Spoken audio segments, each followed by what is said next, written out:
I just came to do business. She's a mother, wife and trained nurse with over 29 years of experience running her very own home health and hospice business. We take the hospital to the homes. Instead of you staying in the hospital for a week, 2 weeks, you can stay in the hospital for 2 days and you come home and we continue treating you at home. Yes, today on Daring Abroad, find out how Kansas-based Dorothy Muihaki overcame poverty and even deportation to become a shining star in Wichita's healthcare sector. I just knew at the back of my mind that education was gonna be my way out.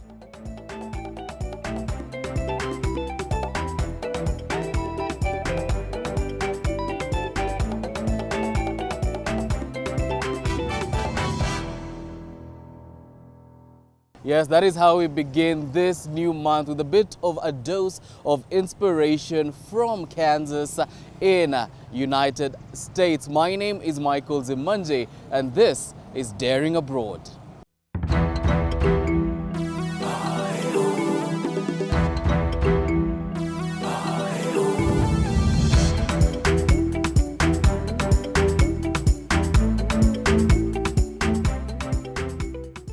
It's a calm morning in Wichita City, Kansas State, USA, as our host, Dorothy Muihaki Gadongo McPherson, prepares some breakfast delicacies for the Chams media crew. This is Dorothy's 40th year in the States, having arrived back in February of 1984. The interesting thing is the US wasn't her first experience venturing beyond borders.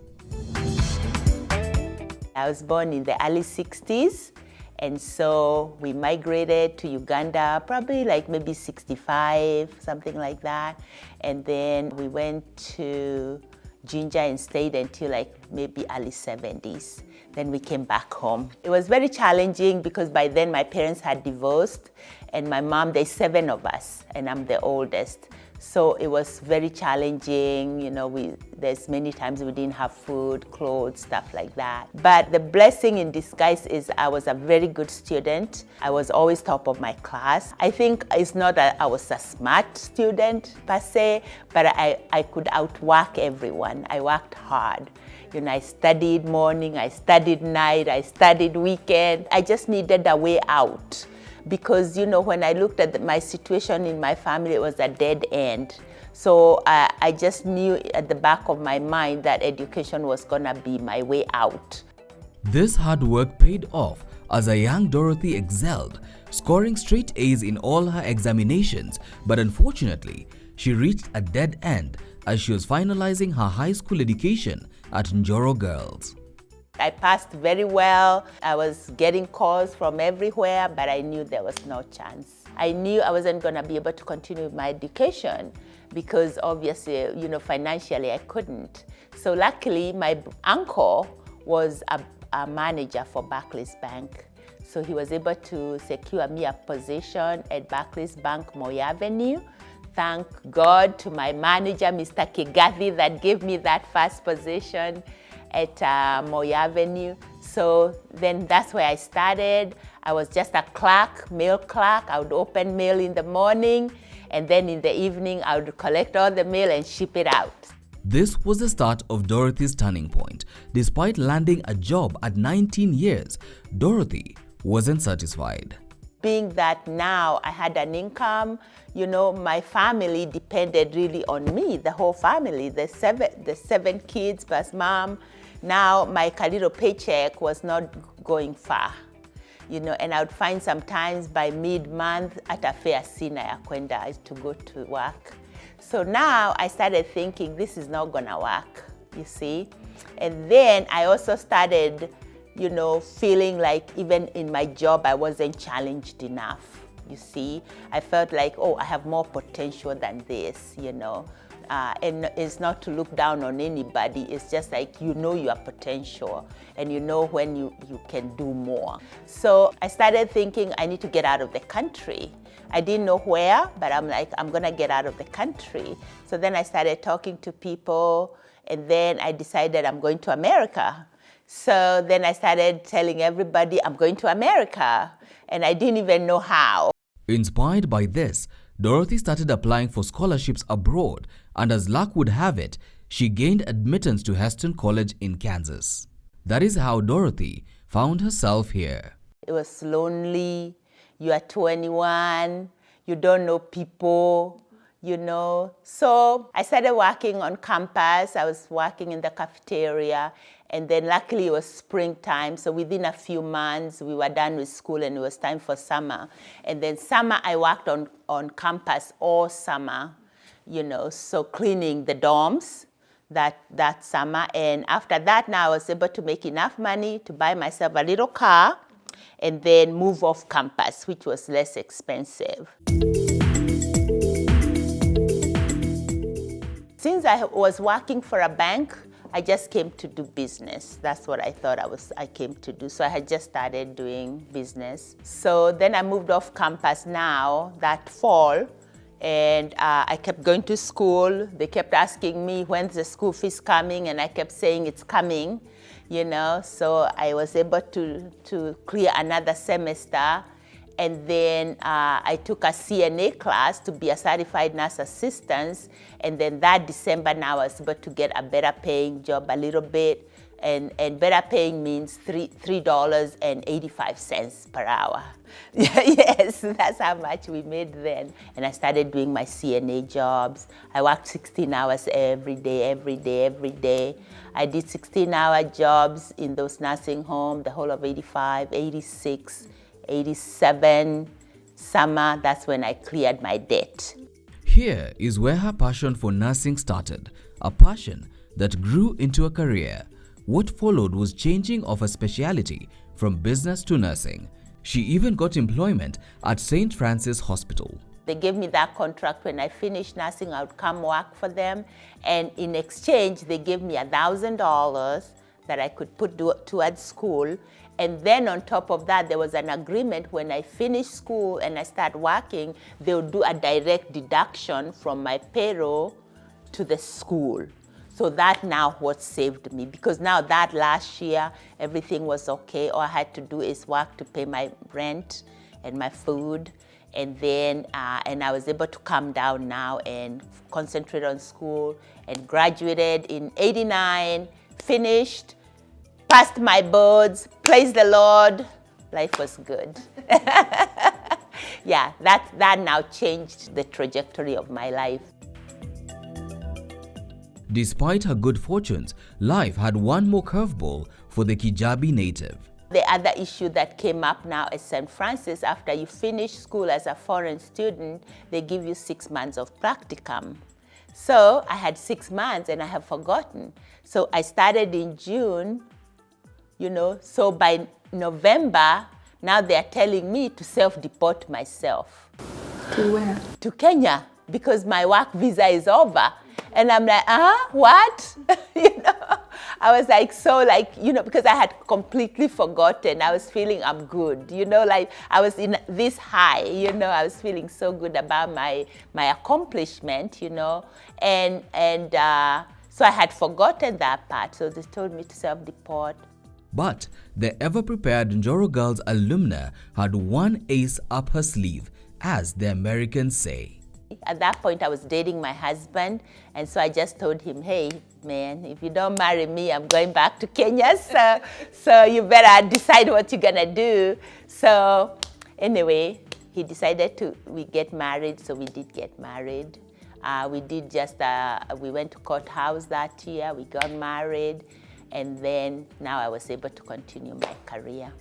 Yeah, so then I continued, and then we finally had our wedding in '91.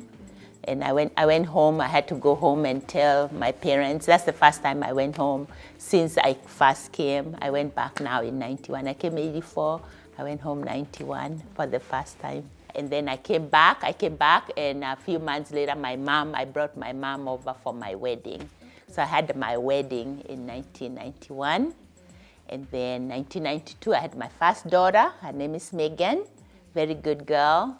And then 2 years later, I had my other daughter. Her name is Muthoni. Jerry came in '99. Being that I grew up in a Christian environment, When I got married, I wanted my children to be in a Christian environment. And at that time, we selected Central Christian Church. So that's why we were attending church, and that's where my children went to school. So it's a Christian school. They went there. They were minorities, so it was pretty hard, you know. But they went there the first 8 years, and then from there they went to Trinity Academy, which is also a Christian high school. My oldest daughter, she's pretty good. She's very smart. She was admitted to an Ivy League school. She went to Northwestern University, and she graduated. She meant to do engineering. She didn't manage with the engineering. She did a course called Organization Management. And then she was recruited there by Toyota, and now she works for Toyota. She's a district manager. She's based in Kansas City. And then my middle Mudoni she started in architecture. She's very artsy. And she started in architecture in New York, Platt University. Then from there, after a while, she got tired of it. And then she transferred to Syracuse University in New York, and she graduated with a degree in international relations, and right now she's with me. She works with me. And then my little daughter, the youngest one, she went to school in New York City in a small college called the King's College. It's a Christian school. And then she did journalism, and right now she's working downtown New York for an investment firm. So those are my 3 daughters. They are beautiful, they are wonderful, and we just love them so much.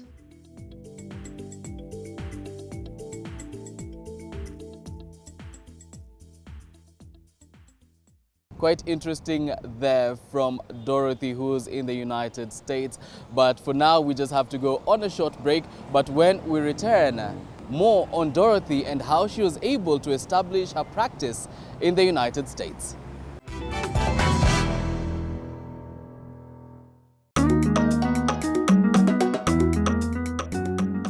61-year-old Dorothy Mwihaki McPherson has been living in Kansas for over 40 years, overcoming childhood poverty, academic expulsion, to even deportation. Despite it all, she rose above and made a comfortable life for herself, her husband, and her 3 children.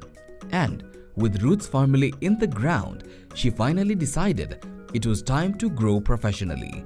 This resulted in the establishment of Progressive Home Health and Hospice. I was a registered nurse, and I worked in the hospital for a little bit. I did med-surg, did ICU, did all that, got really well trained as a nurse. And then I moved from the institutions and started doing home health and hospice. And then that's when I saw the opportunity to do my own. This is our offices, Progressive Home Health and Hospice. This has always been our headquarters here in Wichita, Kansas. And we have 2 offices. This offices here is where we do the financial operations, and that includes the billing, the payroll, the insurances, all that, the computers. Sean is, my husband is the CFO, so he's in charge of all that. And so he operates out of there. So we have a billing person in there. Yeah. We have all those people in there. Okay. Yes. And long time ago, before we went into the technology now, before we were doing documentation on the software, that was the charting. We used to do the paper downstairs, manual, and it was down there, and it was a big production. And when did Progressive begin operations? So Progressive, we incorporated in 1995. Like I said, my middle daughter was 1 year, and we started in her bedroom. Oh, it began home? Yes, yes, we did home. And then, of course, you have to start because there's the registration, all that paperwork. Then you get license. Then you get, permission to take care of patients. Then we took care of the first few patients at home by ourselves. Then we added. Eventually, we got a small office somewhere there. And then we moved to another office and continue growing. And then in 2002, that's when we purchased these 2 buildings. No, we purchased this one first. Then after a while, we purchased the other one. Yeah, but in here, this is now where we do all our clinical operation. We go in? Yes.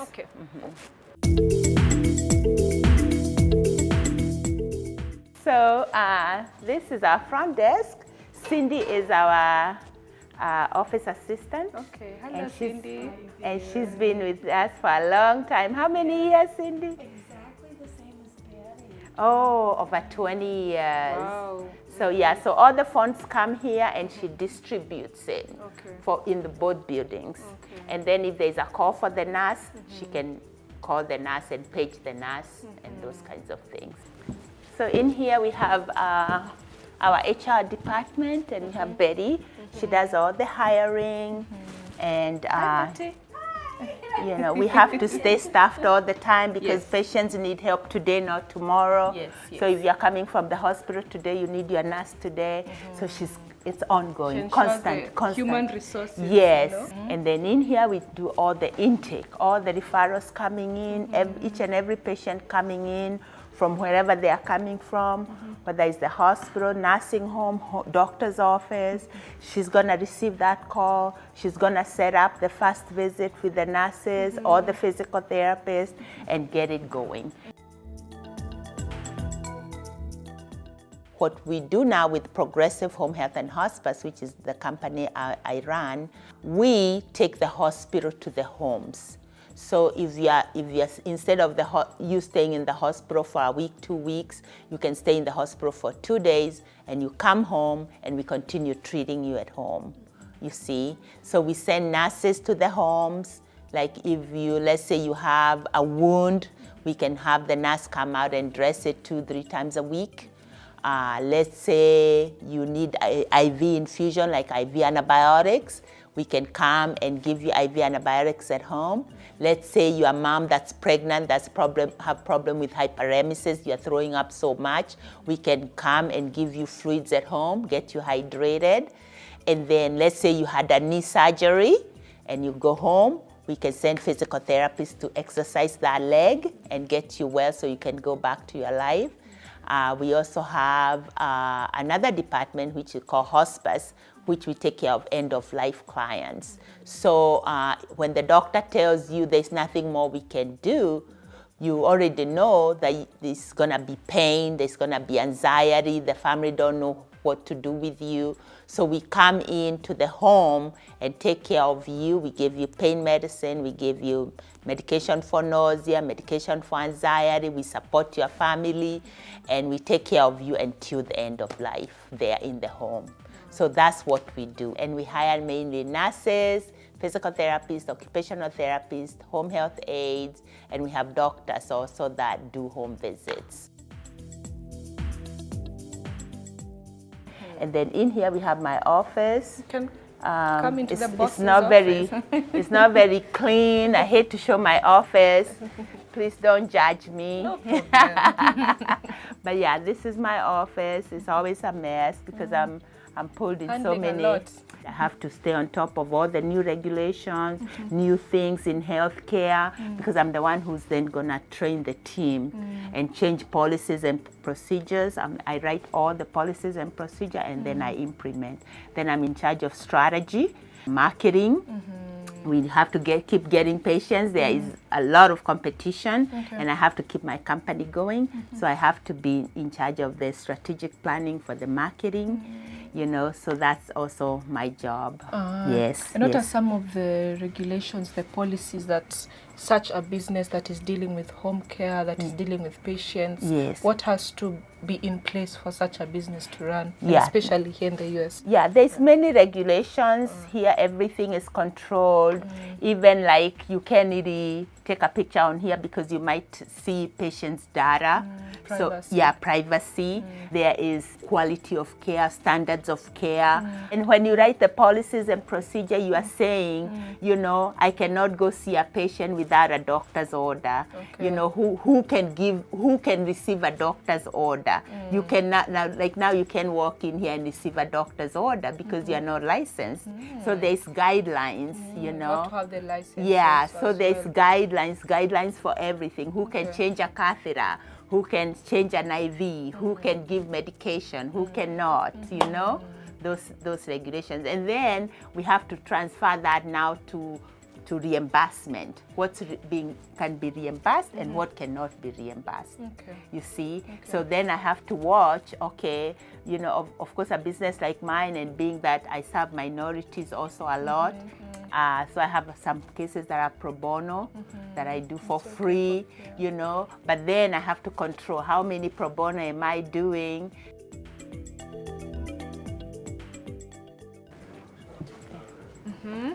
So yeah, so now we are headed to the hospice department.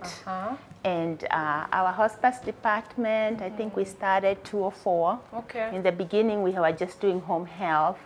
Then we realized when we did our data analysis that we had a lot of patients that were dying on the home health side without services. Okay. So we added our hospice department. Okay. That's where we take care of the end of life, you know. Our hospice is the end of life. What is encompassed in this kind of service? So this kind of service, we have nurses that will go to the home. We have home health aides, hospice aides that will go like bathe a patient. We also provide even like DME, like a hospital bed. A lot of symptoms management, because when you are close to death, you're gonna have pain. So we do pain control. Then the next thing we worry about is your family member. The family member is feeling so helpless. They know they are losing you. You are in pain. There's nothing they can do.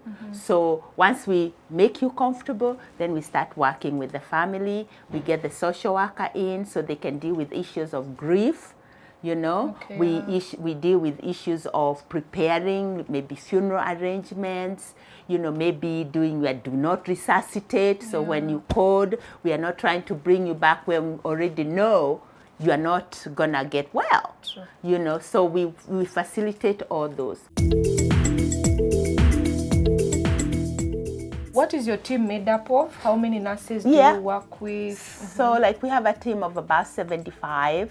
At our height, like I said, when my business was so big, we were at 200. For Kansas, we had like 5 branches, and we had 1 branch in Omaha. But now we've sold some of those companies, and we are down now to 75 because I'm getting older and I have to have something I can handle. So now we are down to like about 75. And we have RNs, you know, and we have LPNs. Maybe you can tell us in full what those are. Registered nurses. We have registered nurses who are the top. You know, they have to do all the admission. They have to set up the care plans. Then we have licensed practical nurse that now can look at that care plan and perform care. Then we have hospice aid, home health aides that help bathe the patient, you know, clean the patient, you know. Then we have physical therapists. We have a few of those. We have occupational therapists and occupational therapy assistants, you know, physical therapy assistants, you know. Then, of course, we have the social worker, we have the chaplain, you know, those. So and then we have office people, like all the office people I've told you. So now we have a team of about 75.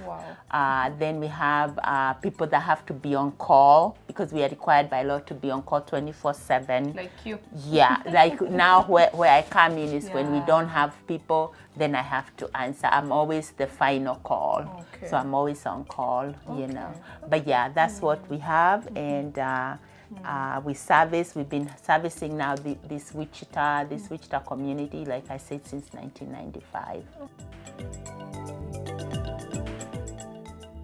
Dorothy is clearly living her American dream, a dream that was years in the making and one that she has been protecting tooth and nail.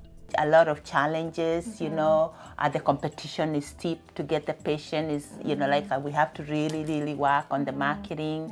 Then the shortage of nurses, especially now with the COVID, all the nurses have gone to the hospital where they're getting big money, and we are a small organization, like we can compete. So then you find you don't have, you know, the staff you need to provide care. And like I said, if you're a patient that's dying today, I need the nurse today, not tomorrow. Who would have thought that this once troubled daughter of Kiambu would achieve so much with so little? Dorothy is definitely proud of all she has accomplished, but for her, what brings the most joy is serving her fellow man. The highlights are the satisfaction you get. You know, like now I have to be out there and be the face of the company. Yes. And so I have to make sure like I'm in the business world and I'm out there and I'm presenting the company. And there's satisfaction that comes from knowing that you're providing a good service to your patient. And then you build relationship with the doctors and you're part of the team. You know, so we've been providing services, we've been caring. We care for up to 1,000 patients a year, you know, in our company.